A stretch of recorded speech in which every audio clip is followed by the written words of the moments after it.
from all around the world, not all of them Jewish, but passionately Zionist. I just basically want to introduce the evening by saying that at this particular time, the issue of annexation and our rights of sovereignty are high on the list and the big debating point here, and I'm sure the ambassador will be speaking about this. Yom Yerushalayim is this is the 53rd anniversary of the capture of Yerushalayim, and there was no plan to take Yerushalayim at the beginning of the Six-Day War. There was no plan until the last couple of days, and in fact, the whole idea of taking Yerushalayim was done on the hoof, as a hizdamnut, as improvisation, like Ariel Sharon jumping across the Suez Canal in the last minute. A situation presented itself. Jordan was shelling the Knesset and shelling Western Jerusalem. And I think it was Menachem Begin who said to Levi Eshkol, maybe now we should just take Yerushalayim. And Levi Eshkol answered in Yiddish, for those people who understand Yiddish, Das ist ein Gedank. That's a good idea. And so we're now in a similar situation whereby we find ourselves with with an opportunity in terms of Trump and the sovereignty and annexation, or what they call annexation, which really isn't annexation, it's coming home for us. We Likud-Herut, we're all right-wing people over here, and we don't apologize for our Zionism.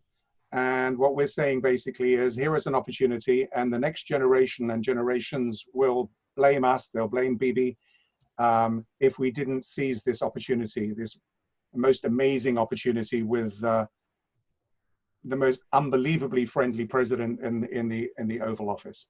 So I'm going to ask Rabbi Zobin to open up the evening.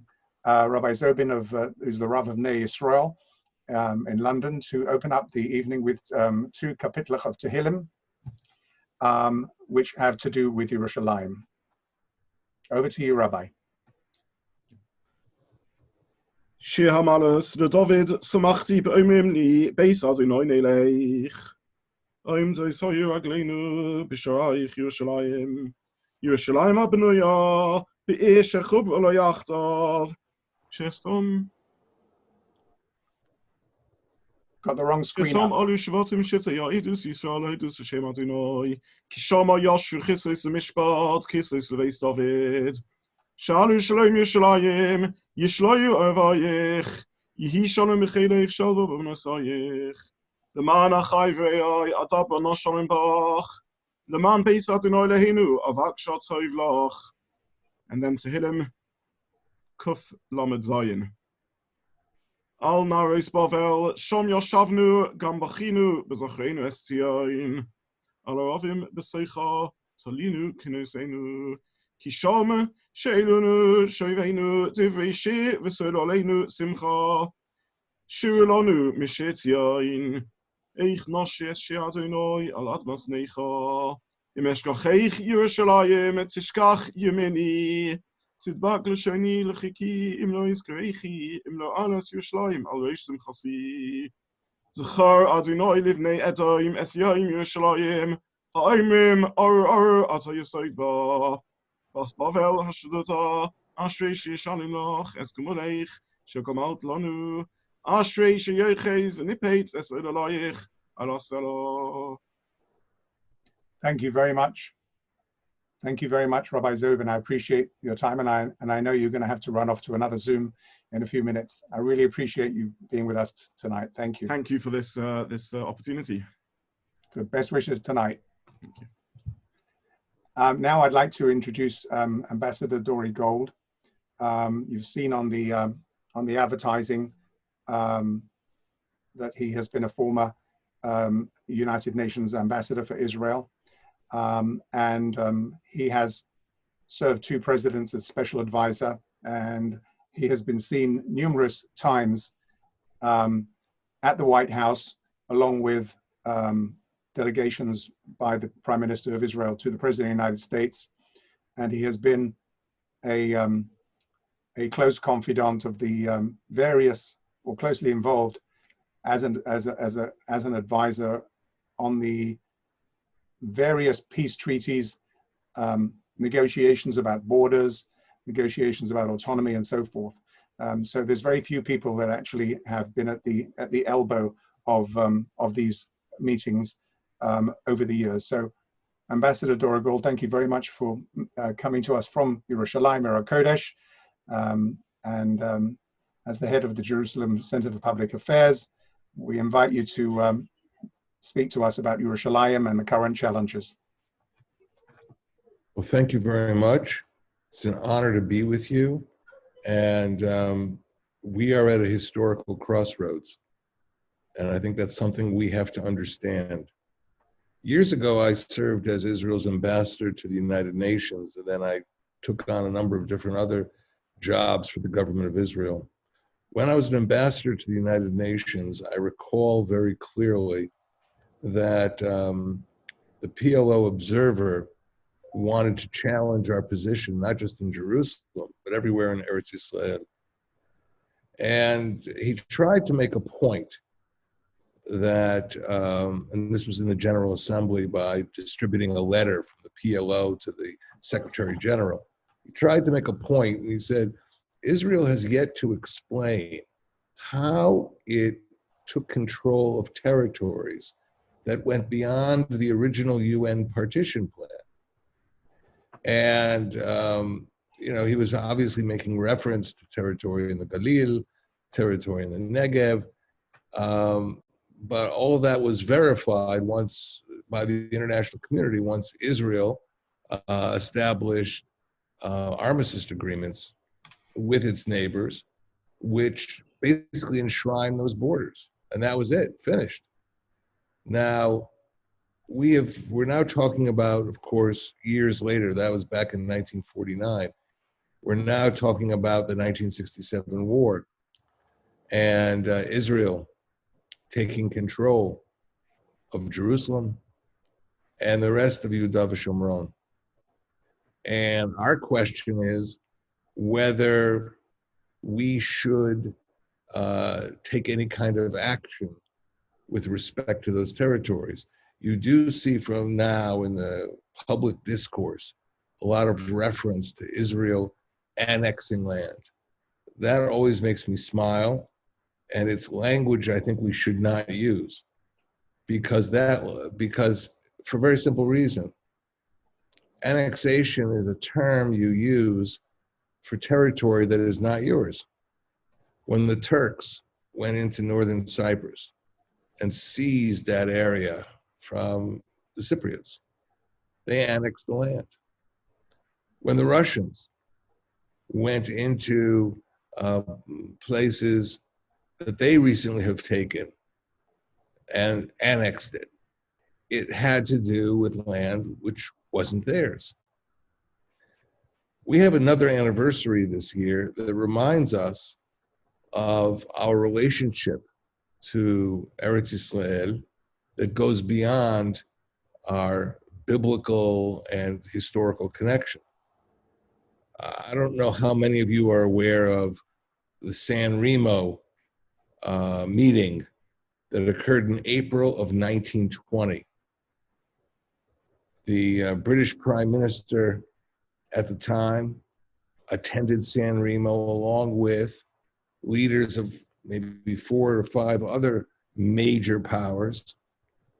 And at San Remo, several things happened. One, the victorious Allied powers from World War I divided the Ottoman Empire and created in Ottoman Asia an assortment of mandates that would be run by those victorious Allied powers. And the basis was laid for the emergence of independent states in Iraq, in Syria, and elsewhere. In Eretz Yisrael, if you read the documents that were drafted back in San Remo, what was spoken about was a Jewish national home. That became the real international foundation of the Jewish state, of the state of Israel. So this territory has been basically with us in historical legal terms since 1920. That's without going back much further, of course, to the time when the territory was seized by the Roman Empire, even though we never signed any kind of article of surrender at that time. In any event, we're talking about land which has been ours and has historically been viewed that way.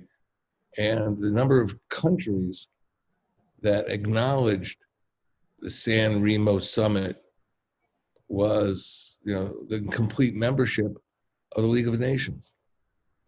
So I think it's important for us to look back historically and to understand that this territory is territory which has been part of the Jewish patrimony for many years. And we are now in a period of time when things are very fluid. Palestinian diplomats are using the United Nations all the time to try and assert their control over the land. They go to the International Criminal Court and they try and bring all kinds of legal measures against Israel, where our best legal arguments are those that relate to our historical control of this land and a basis for asserting sovereignty should we decide to. So let us remember today, Yom Yerushalayim, that we are not aliens in Eretz Yisrael. We are not aliens here in Yerushalayim. That's where I'm speaking from. And we have to understand our rights. We have to teach the next generation about those rights. So again, thank you for joining me for this Yom Yerushalayim event in London. And let us never forget that we are historically tied to this land. Thank you. Thank you, Ambassador. I'd like to invite people to ask any questions that they would like. I hope that we don't have any undesirable elements on this channel. We were quite careful about who we gave out the link to. We didn't want to be Zoom bombed. But if there's anyone who has any questions, would they like to raise their hand? And my coordinator will be able to pick you up. Okay, David Behrens. David Behrens. Would you hold on? We're just gonna unmute you, David. Thank you. Am I unmuted? Yes, you are. Thank you, Ambassador. Thank you very much. It's a pleasure hearing you again. I heard you some years ago in London at a conference relating to your book about the malign influence of the Saudis. My question is not on that, because there is now a rapprochement with the Saudi Arabia and other Arab states. My question is more nitty-gritty in relation to the application of sovereignty. One of the issues that is vexing some people is the possibility that this will increase the number of Arab Palestinians that are incorporated within Israel's final borders. I know the intention is to minimize that, but what is your view on the granting of civil rights to any Arab Palestinians that are incorporated in Israel's greater final borders once they have been established?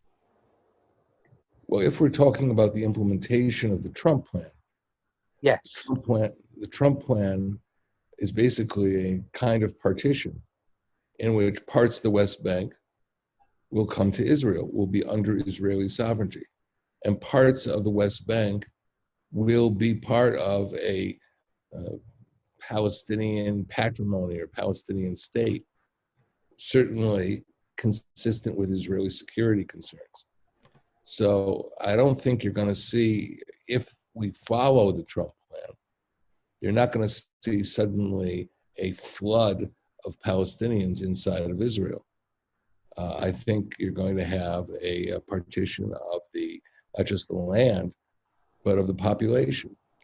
And no one envisions Israel having sovereignty in the middle of Jenin, or in the middle of Nablus, or in the middle of Ramallah, or in the middle of Bethlehem, or the only place where we would have sovereignty would be in the center of Hebron.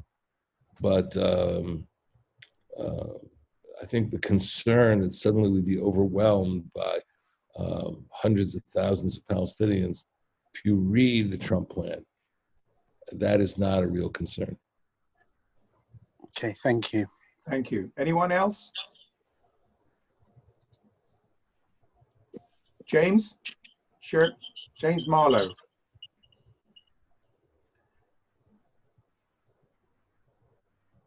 Have you got him, Sruli? Hold on, we'll just unmute you. 1 second. Wait a second. Jay Marlowe. Wait. Okay, 1 second. Are you? Sruli, you got him? Yeah. Off you go. A very good evening. I joined a few moments ago as well. A great deal of the international media is talking about annexation. I joined exactly at the point that you said don't use the word annexation, but nevertheless, one can't stop the international media from using it. It's referring to the terms annexation of the West Bank, period. And yet we know it's approximately 30% of it. What would you suggest to reply back to the international media in terms of it's not the West Bank as such, but it is parts of it, i.e. 30%, where the Jewish communities, settlement blocks are along the Jordan Valley, and of course the main settlement blocks like Gush Katif and Ma'ale Adumim and Ariel and Kedumim and the other blocks? Well, I think the best word to use is a word from 1947. It's called partition. Because what we're essentially going to be doing, if we follow through on the Trump plan, is a partition of West Bank territory in which parts of it would be retained by Israel and parts of it would go to the Palestinian side if they comply with the security requirements that are being proposed. So it's really a partition and not Israel taking the whole West Bank. But when you have the United Nations with such a loud voice, the EU with an even louder voice, making all sorts of threats towards Israel, how does one deal with that? How does one counteract that? Well, all you can do is work with the truth. You have to go to, if you're going to deal with the EU, you have to go to Brussels. And you have to lecture. I used to lecture in Brussels to these auditorium areas that had 600, 700 people, and tell your truth. The people that are attacking you are not going to attack you on the basis of the truth. They're attacking you on the basis of really bad op-ed pieces in European newspapers. I used to work in the EU. I was an advisor to one of the MEPs, and as you know, it's a very vast establishment there. So those who have the loud voices are the MEPs and have some very strong views against Israel. Well, all you can do is tell your side of the story, tell your truth. And you can't be lazy. You can't say, oh, it's too much of a schlep to go to Brussels. No, you've got to go there. You've got to tell what you have to say. Bring documents, not a lot, but bring the documents that are particularly relevant to the case you're speaking about. You have to sometimes go from MEP to MEP with your material, but eventually you'll get there. And arguments that your opponents are making that have no basis in fact will eventually erode, but only if you work hard and you do what I'm talking about. Okay, anyone else want to raise their hand?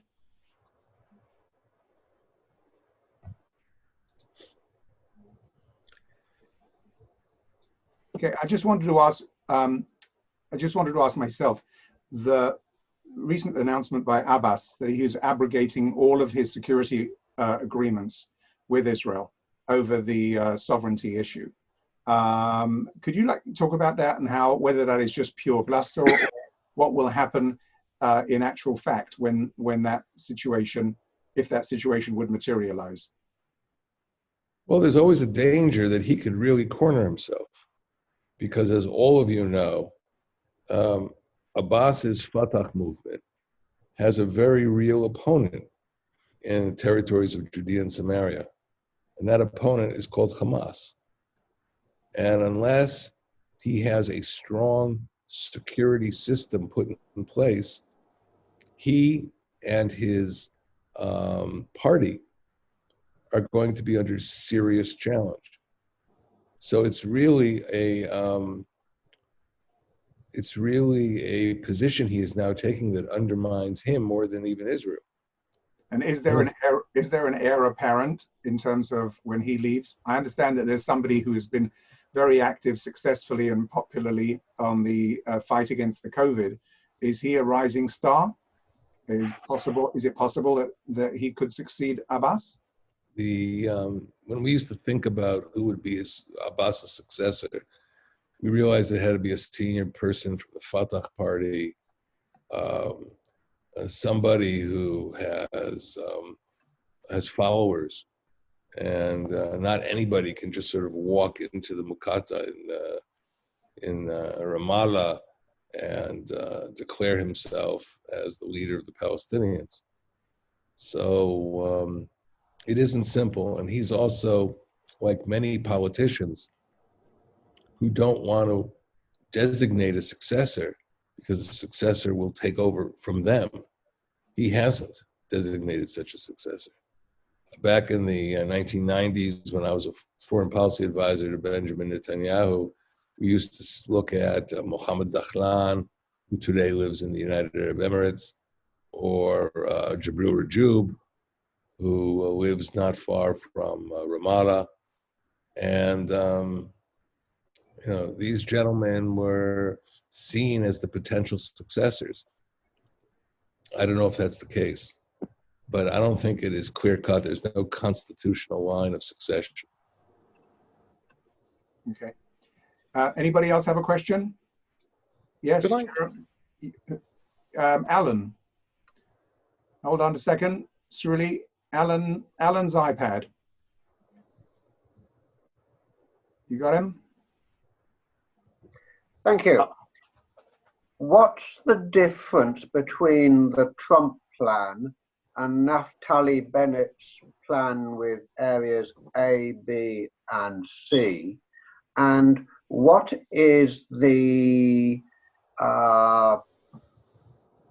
is the majority in the Knesset in terms of supporting the Trump plan or not, and when? Well, I do not know about how the Knesset would break down if the Trump plan came up for a vote, but I think it would be relatively popular. What the Trump plan tries to do is it combines both the security areas that have been identified by the IDF for years as areas that Israel should retain, such as the Jordan Valley in the widest sense of that term. That means not the riverbank down near the Jordan River, but up on the hills, the commanding hills that overlook the Jordan River. It guarantees a line of supply through Samaria, so that this area of the Jordan River Valley would be connected to the Gush Dan, Tel Aviv area. It also would have a line of supply coming through Jerusalem.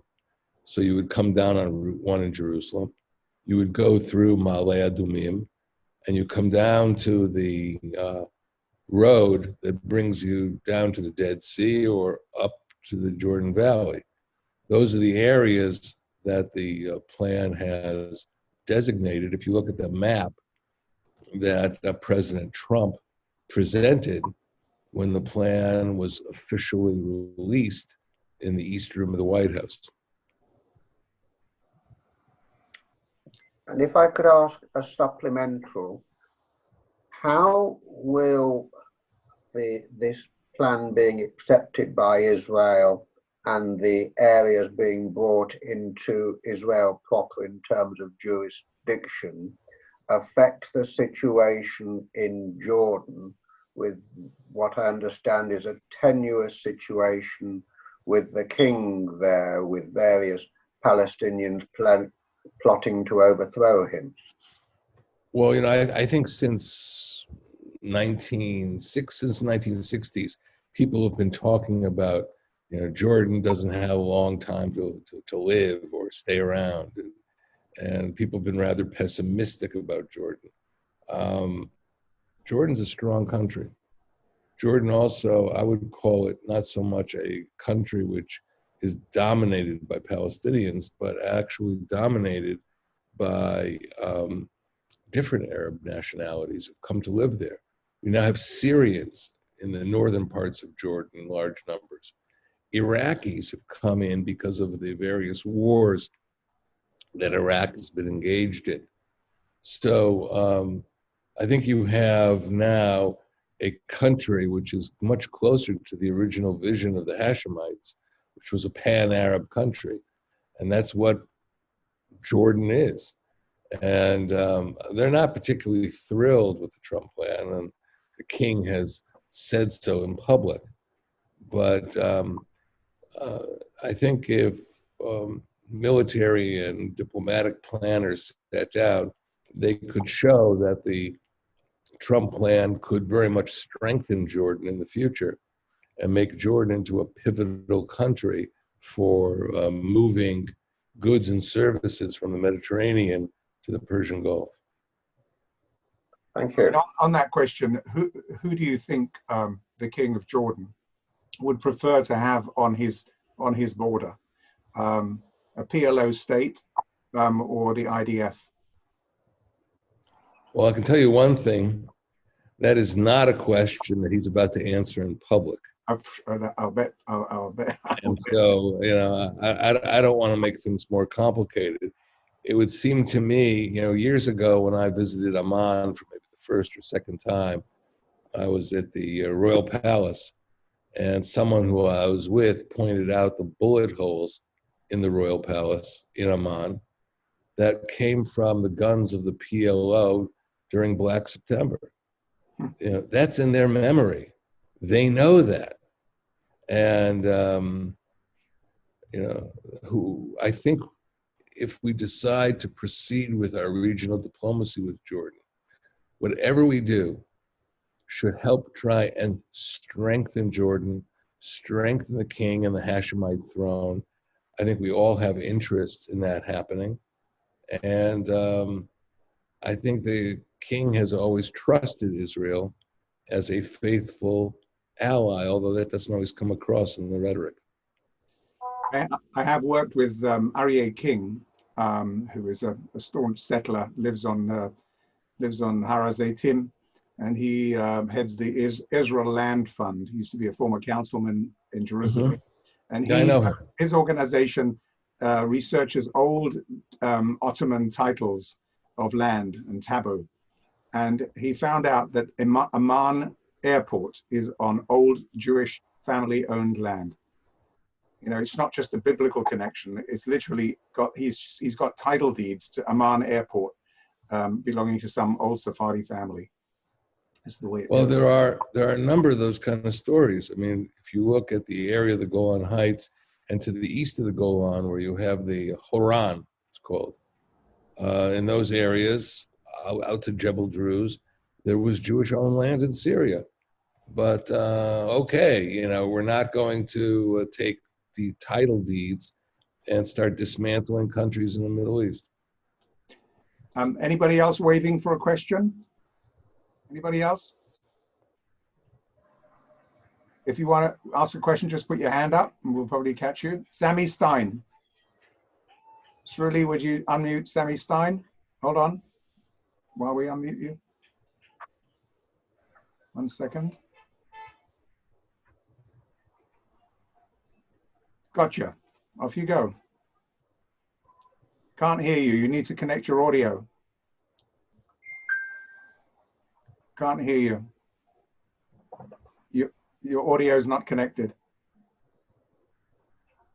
Sorry, not hearing you. Can anyone else want to put their hand up while he's sorting his audio out? Oh yes, there's someone here. 1 second. David Cohen. Hold on, wait for us to unmute you. 1 second. 1 second. Can I answer this one? Ask a question? Yeah, sure. Josh, right? Yeah, Josh Fraser. Yeah, Okay, thank you. go ahead. Thank you. Thank you, Dore, for your talk. It was really insightful. I'm just wondering, just in terms of balancing the long-term and also the short-term interests for Israel's security. In the long term, I think that the Trump plan probably does have some merit to it, but I'm thinking more in the short term. There's obviously going to be a lot of backlash. Europe is threatening to cut fundings for different initiatives and make business a little bit more difficult. There's the possibility of a Democrat administration in the future posing potential problems, and obviously there's the terror problems that are posed by members of the Palestinian community, and also potential fallout among increasingly positive relationships with Israel's Arab neighbors. So I'm just wondering, just in terms of balancing the two, don't you think that it's a little bit too inflammatory at this point in time to be discussing like annexation, and that perhaps there might be some kind of better way of prioritizing more important areas for a future agreement? I'm glad you raised this, because I personally believe that annexation is a bad term to use. It's also a bad term because it's inappropriate. If you think, if you review, for example, the San Remo conference from 1920, and I'm sorry if I'm boring people to sleep with references to old international agreements and treaties, but frankly, if the international community designated the land as being part of the Jewish national home, and that appears in various international treaties from the time, you can't annex your own territory. You can't annex what is already yours.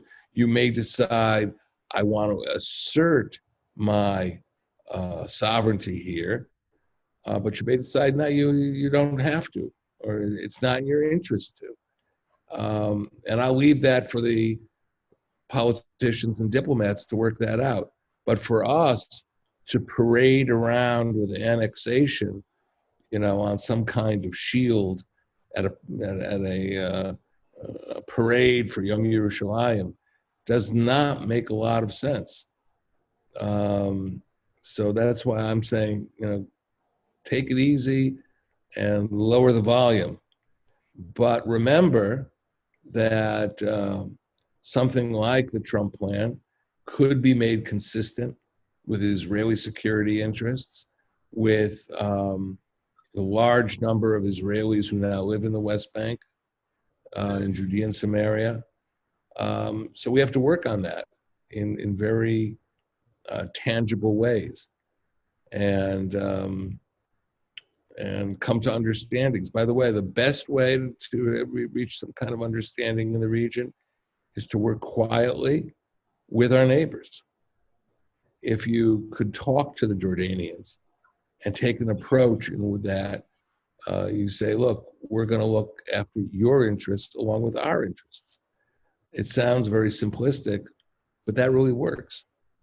But if they're going to read about it in the International Herald Tribune, I don't know if that's still around, but if they're going to read about it in newspapers, then they're going to be very defensive. And that, I think, is what has happened. And just to follow up on that, just because I understand the point that you're making, that obviously it's a question also of principle regarding, taking back control of what is, under Israeli territory under previous treaties and so on. But in terms of actual benefit, I mean, what is the benefit in the short term of this plan, of proceeding with it? What's the benefit in the short term? Yeah. Well, put it this way. If you leave the situation vague, you're likely going to end up in international courts with the Palestinians making claims against us. So you better, solidify your position in these areas. And I think that can be done. And it's something we should do. But again, I'm repeating myself. Parading around with the term annexation is not a smart thing to do right now. Yeah. Lots of people are ranged against this sovereignty issue. We've had a lot of MPs writing to the Prime Minister in Britain, demanding that the Foreign Office opposes this. I'm sure that as a former ambassador to the United Nations, you will understand exactly what the phalanx of the EU is going to be doing in relation to this. And of course, we know the reaction of Abbas, and we certainly know the reaction of the more radical Hamas, the Iranians and so forth. But we tend to forget the upper house of the Knesset, or the revising chamber of the Knesset, which is the Israeli Supreme Court, which seems to like to negate everything that the Knesset votes through on a democratic basis. I can't imagine that if the Knesset passes the sovereignty bill or the sovereignty legislation, that it's not going to be very, very fiercely opposed by, with representations by the left-wing funded, Soros-funded Abdallah organization, which pays lawyers to attack all of these acts of the Knesset. So how do you see that playing out? Do you see that as becoming a really ugly footnote to any triumphant Knesset vote? Well, I think you correctly point out that there have been a great deal of judicial activism in Israel challenging Knesset decisions. But as I recall, which brings us to our issue this evening, in 1967, Israel did not annex East Jerusalem. What Israel did do was it extended Israeli law and jurisdiction to those areas in East Jerusalem that it believed should be part of Israel. The language that was chosen at the time, I remember reading this in some memoirs of Abba Eban, was thought, well, this isn't going to be poking anybody in the eye. And, I think the Israeli Supreme Court at the time basically said, well, you know what, extending Israeli law and jurisdiction is almost like annexing the land. So there had been this debate over terminology back then. And I think we would be wise to stick with the same language that we used back in 1967, should we decide to pursue that line of policy. Okay. Any other questions? Elliot. Can we unmute Elliot?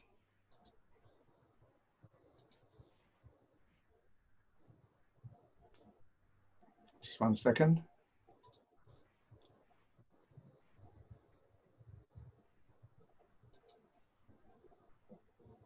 Can you hear me? Yes. Just a quick question. We're obviously mindful of, in November, the re-election campaign for Trump. I don't think we'll be able to get as good a deal out someone with the gumption as Trump. Obviously, we can't foresee what happens, but if, let's just say, Trump does lose, and you'll have Biden pretty much propped up by the far left, like the Ocasio-Cortez and the Rashida Tlaibs and all those people, along with Bernie Sanders, and then you could see like a pack of cards just collapsing with all this support. If Bibi does go court case or not, would Gantz be able to stand up to the pressures that Bibi had to with Obama? Well, I think the critical factor to look at is Israeli public opinion. and how active we are in Israel. If the positions that, let's say, the Likud party has been taking are seen as positions of an extreme edge of Israeli politics, and the international community will come down on us like a ton of bricks.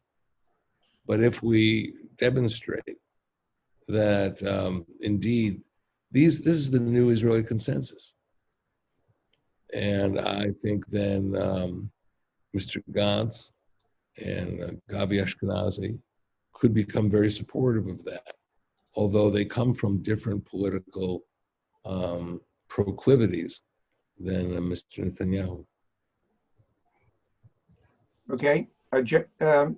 James Marlowe, did you have another question there? Were you waving or not? Okay, anybody else waving? Okay, Sammy Steiner, have you got your sound on yet? Let's try you again. 1 second. And then we'll go to Mr. Burwald. Sammy Stein. Can you hear me now? Yes, well done. Okay, thank you. I'd like to make a point before I ask my question. It's important to understand that it's impossible to annex a territory that has never been under the sovereignty of another state. Between 1947, 1948 and 1967, the West Bank was not under the sovereignty of Jordan. It was being administered by Jordan following the 1948 war.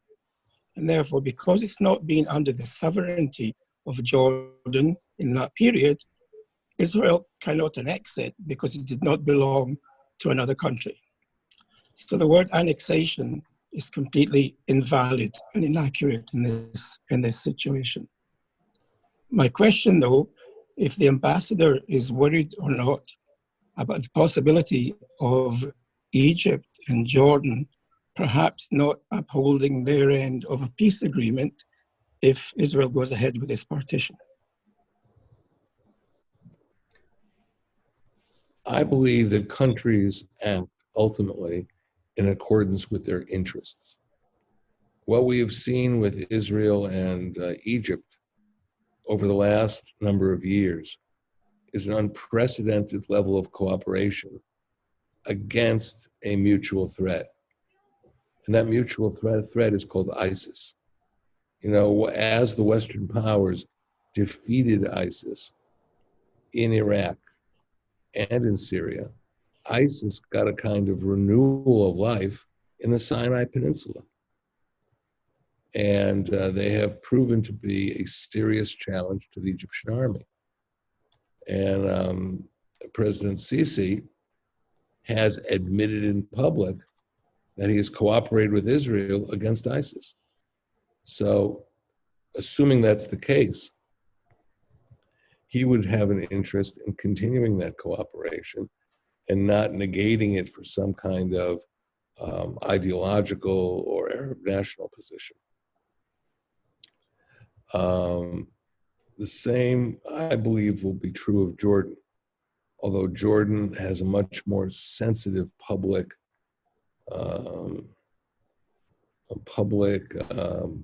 position on these issues because of its large Palestinian population, because of its large Arab population that isn't necessarily Jordanian in origin.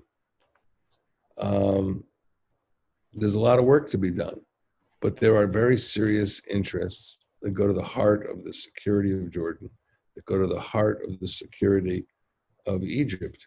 When I was an envoy to many Arab countries, serving a Prime Minister Netanyahu, I always made the point to my Arab neighbors that their stability and their security is our interest, is an Israeli interest.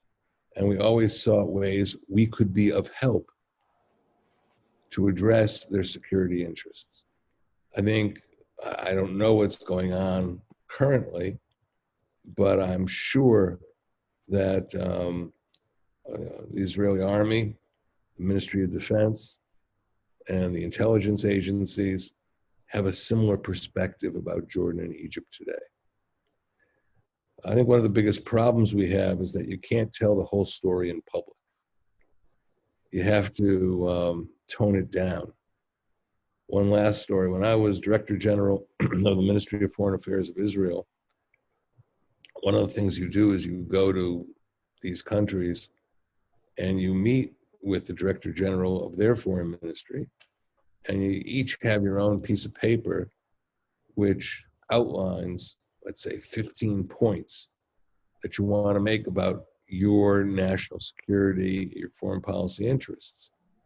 And I don't want to say which country, but one of those countries turned to me and said, could you tell us what's on your piece of paper?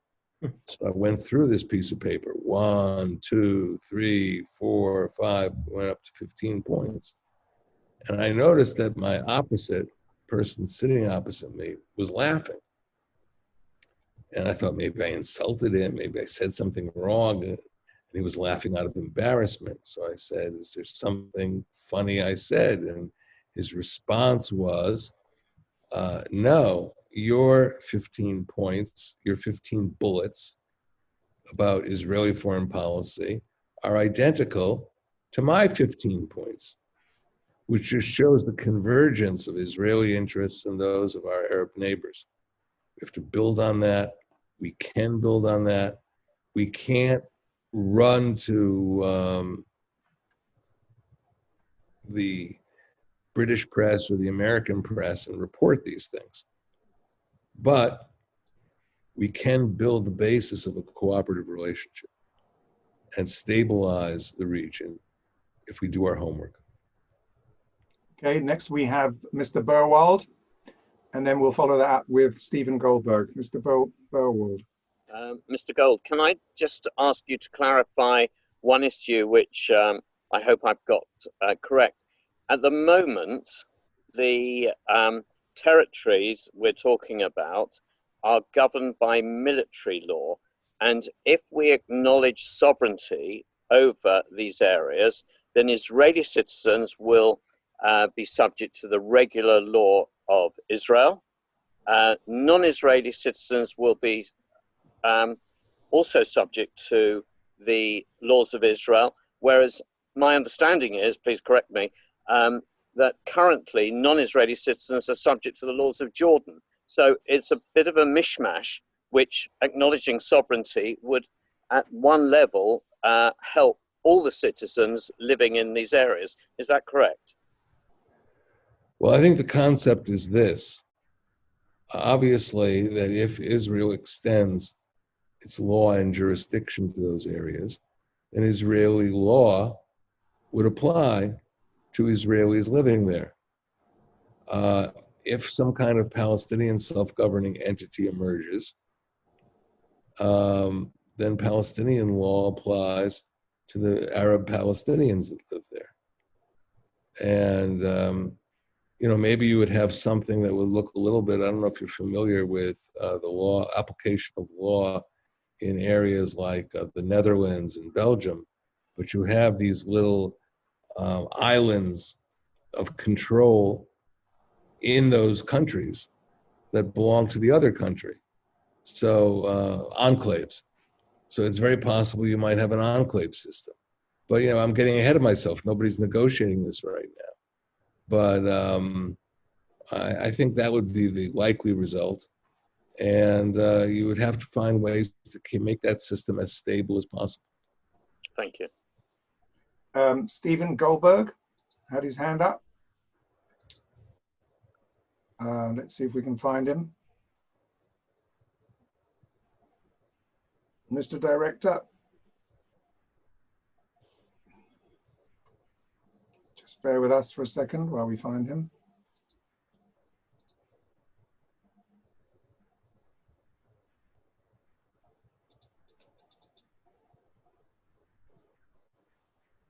No, Michael Taylor.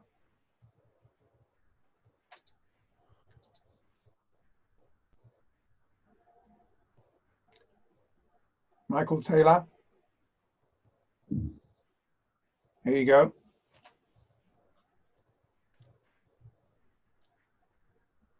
Have we got Michael Taylor?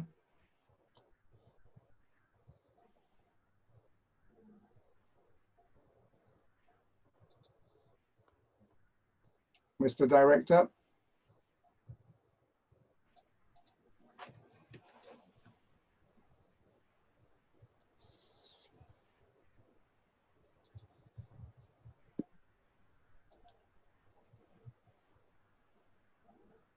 No, can't seem to find him. Can I say? Oh. David Cohen. Hello? Yeah, who are you? David Cohen. Okay, you have a question? Yes. The question, Ambassador, I'm sorry I missed the first part of your talk, but it seems to me that two things have happened. Firstly, that Abbas could have now a lot more time on his hands because of the upcoming American election. So he's just got to talk. He could just talk out the Trump plan, and as has already been said,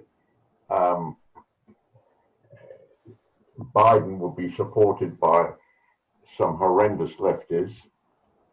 And then you haven't mentioned now the impact that Iran has in the whole situation, which perhaps it didn't have to the same extent several years ago.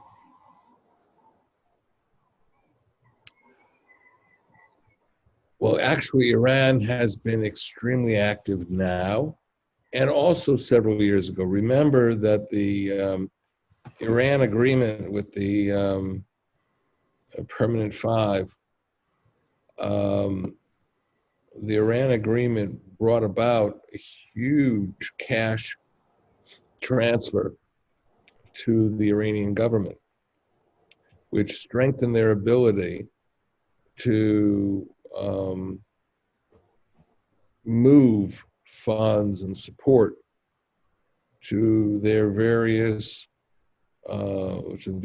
organizations that support their interests, like Hezbollah, like Hamas, like the Houthis in Yemen, and other places too. You know, I spent about 2 years ago a considerable amount of time in North Africa, and I was in Morocco, and it was called to my attention that the Moroccan foreign minister visited Tehran because he was concerned that the Iranians had made a deal with the Polisario, you know, those who are governing the former Spanish Sahara. And that deal was to use the Iranian embassy in Algeria for moving weapons and training Polisario forces to fight Morocco. It's a somewhat obscure piece of current history, but it shows that just a couple of years ago, the Iranians were really up to no good there as well. And there are studies that you can probably find on the internet that show nefarious Iranian activities in Africa, in Nigeria, and in other countries. So the Iranians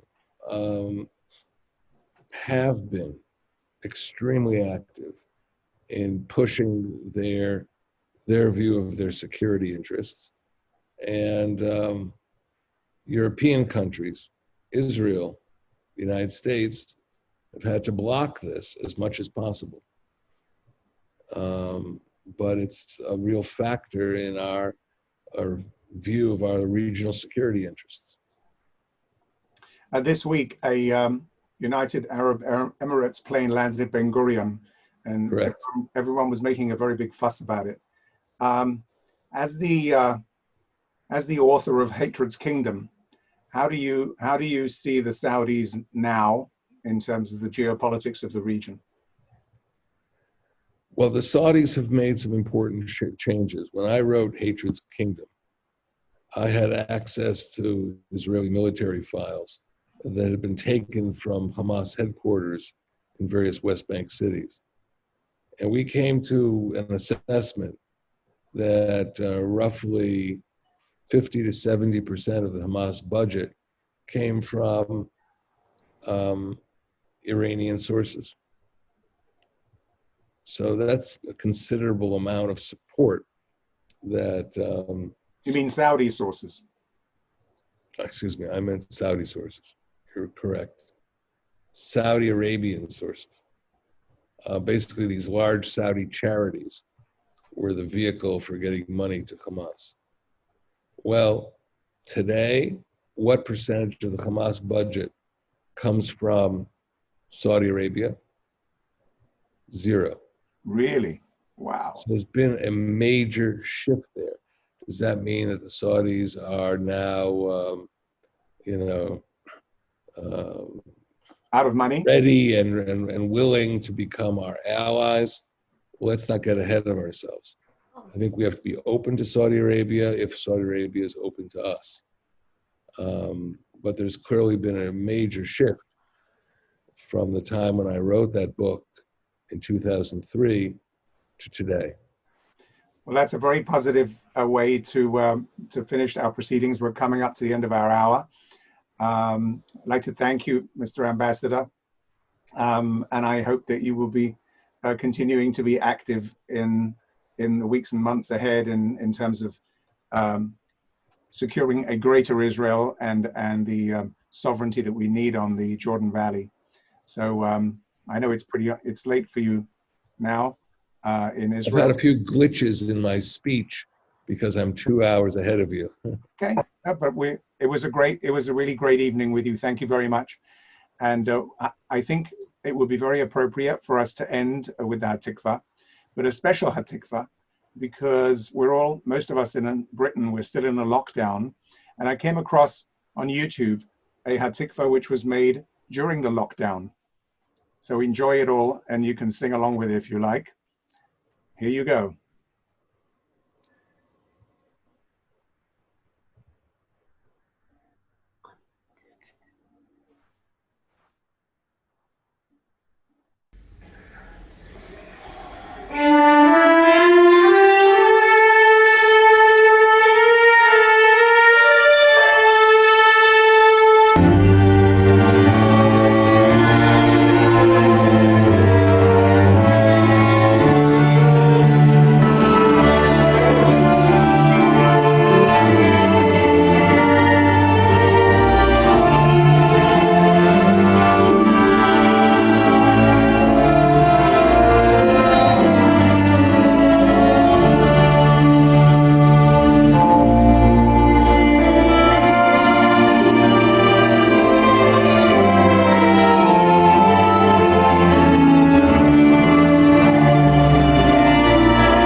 Thank you, everybody. Thank you, Ambassador. And thank you, everybody, for making the evening special. And I wish everybody Chag Sameach. And maybe next year we should celebrate the 54th Yom Yerushalayim in Yerushalayim, and with a secure eastern border and a much more stable Middle East. Chag Sameach. Good night, everybody. Amen. Chag Sameach.